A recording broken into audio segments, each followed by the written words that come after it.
is what freedom means. The UK is free of institutional racism and is a shining model of diversity. That's according to a recent report commissioned by the British government after last year's Black Lives Matter protests. But if this utopia feels unfamiliar to you as a person of colour currently living in Britain, you are not alone. The report has caused outrage across the country, not just among the public, but experts and academics too, with some saying it could endanger people's lives. All in all, I just thought it was a dreadful document and potentially very, very dangerous. UN experts have called it an attempt to normalise white supremacy. It is mind-blowing that a report that was seeking to understand the nuances and the extent and the nature of racism in this country has willfully overlooked it. So how did the British government get it so wrong?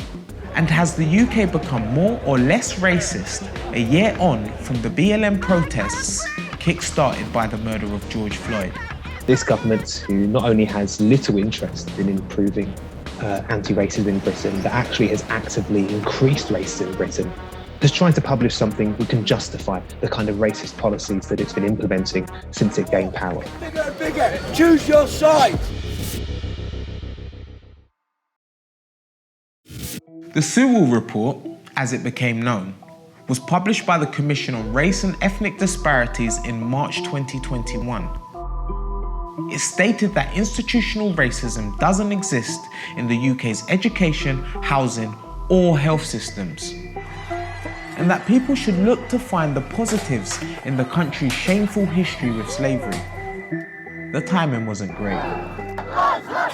The UK was still struggling to escape a pandemic in which ethnic minorities were far more likely to die, become seriously ill, and lose their jobs than white people. If you're a black male, you're up to 4 times greater risk of death, and if you're an Asian male, you're up to 3 times at higher risk of death from COVID-19. It's easy to see why many took the report as an insult. In truth though, it seemed doomed from the off. The British government has already published at least 3 reviews in the last 4 years investigating racial disparities. People weren't in the streets after George Floyd's murder screaming for more research initiatives. They wanted action. Did you know what happened? Fuck the police! Institutional racism! One of the things that we're doing is putting up this cross-governmental commission to look into what more can be done. But when the government said who'd be leading the inquiry, eyes rolled again. Heading it up was Boris Johnson's policy advisor, Munira Mirza, someone who'd previously described institutional racism as a myth and attacked multiculturalism.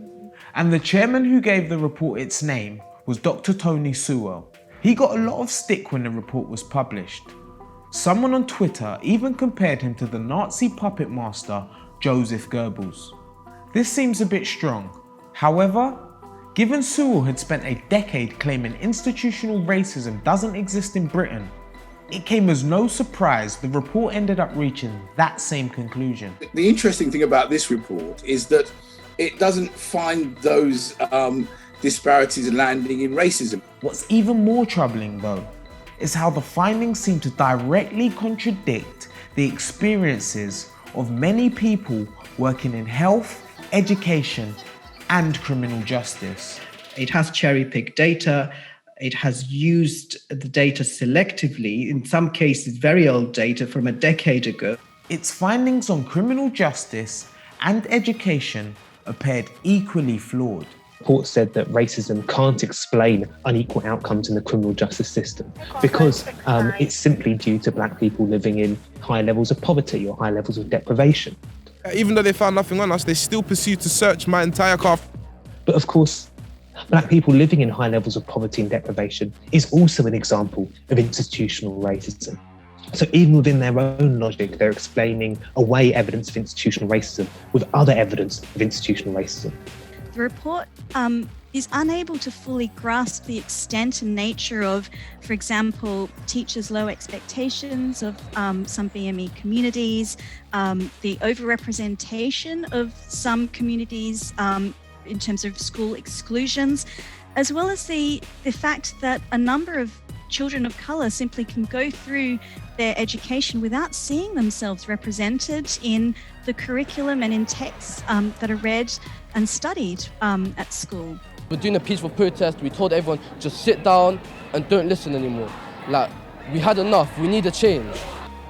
Maybe what's most jarring is that the report doesn't just deny Britain has a racism problem, it actually blames people of colour for creating tension in society by seeing racism when, apparently, it isn't there at all. It also seems to try to play different ethnic minority groups off against each other.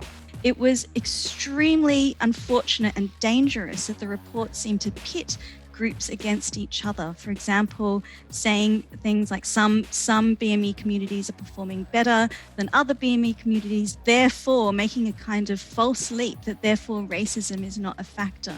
Another issue it did was pit race against class, when we know that these are two concepts and ideas that are intimately entwined. Some critics of the report have called it an attempt to gaslight ethnic minority communities living in Britain today, given how far away from their experiences it is. Others believe there's a simple explanation for this, that the government never truly wanted to reflect the everyday experiences of those people at all. The conclusions that they have reached looks like they are predetermined, and they were trying to look for any evidence in order to support those conclusions. Something to be really clear about with this, the CRED report, is that it had a very clear ideological intent. It wasn't interested in the research evidence, in the academic base of research that exists on educational inequalities and inequalities in other sectors. So reading the report, you really see how it had nothing to do with a thorough, rigorous and fair review of evidence. The question is, when you have angry, emotional people in the streets protesting against racist killings, why would a government bother to do this? I saw it very much as a document which was to placate particular constituencies which are precious and close to the current government. And what it gives is the message that as this government is failing to deliver tangibles to its core voter sets, what is being prepared is some sort of payoff in terms of the culture wars, in terms of what it means to be British, particularly white British. You know, the hypocrisy of it. When nobody here is to cause trouble, we're just here to make sure our history and all of Europe's history is preserved. Institutional racism is a phrase that can be traced back to a speech by the US civil rights activist Stokely Carmichael in the 1960s. A policeman in a black community is a licensed killer. He's a licensed killer. A black man attacking a policeman is a rioter. Yeah. That's because the black man don't have the license to kill. But in Britain, certain politicians, activists, and commentators have been working to discredit the idea ever since 1999. That was the year the Macpherson report came out, another government race inquiry. This time, looking into how the Metropolitan Police handled the murder of Stephen Lawrence. At the heart of this inquiry is the allegation from the Lawrences and their lawyers that racism permeated the police investigation into Stephen's death and permeates the society in which it happened. In 1993, a black British teenager from London was stabbed to death in the streets by a gang of white racists as he waited for the bus. Unlike the Sewell report, the Macpherson report did find evidence of institutional racism. Macpherson and his team say racism was the cause, the pernicious racism which was more a state of mind among the officers involved than overt racial hatred. It said this had affected the way the Met handled the murder investigation from start to finish. I don't see how the Metropolitan Police is going to move on from today. Without admitting to what has been going on, there is no way they can move forward. From the moment the police had arrived on scene and didn't administer first aid or pursue the assailants, to the investigation they launched into Lawrence and his family, the victims of a brutal, racist murder still sending shockwaves through the UK today. Many of those who condemn the Sewell report see it as a shameless attempt to shut down the conversation around institutional racism and roll back the progress made in the wake of Lawrence's murder. In this sense, I think what the report has done a great disservice to the kind of conversations about race and racism that are urgently needed in this country. But the dangers of the Sewell report go beyond encouraging nasty old racists to lash out at people online. If a report ignores the real root causes of why minorities suffer more in British society than the white majority, it's going to give the UK government flawed advice. And if you're in charge of deciding a country's education, crime or health policy, that flawed advice you're basing it on is going to start seriously messing with people's lives. That is why many health experts, including ourselves, have said that it will worsen health inequalities and it will put many ethnic minority lives at risk. In Britain, institutional racism is real, and it has consequences for real people.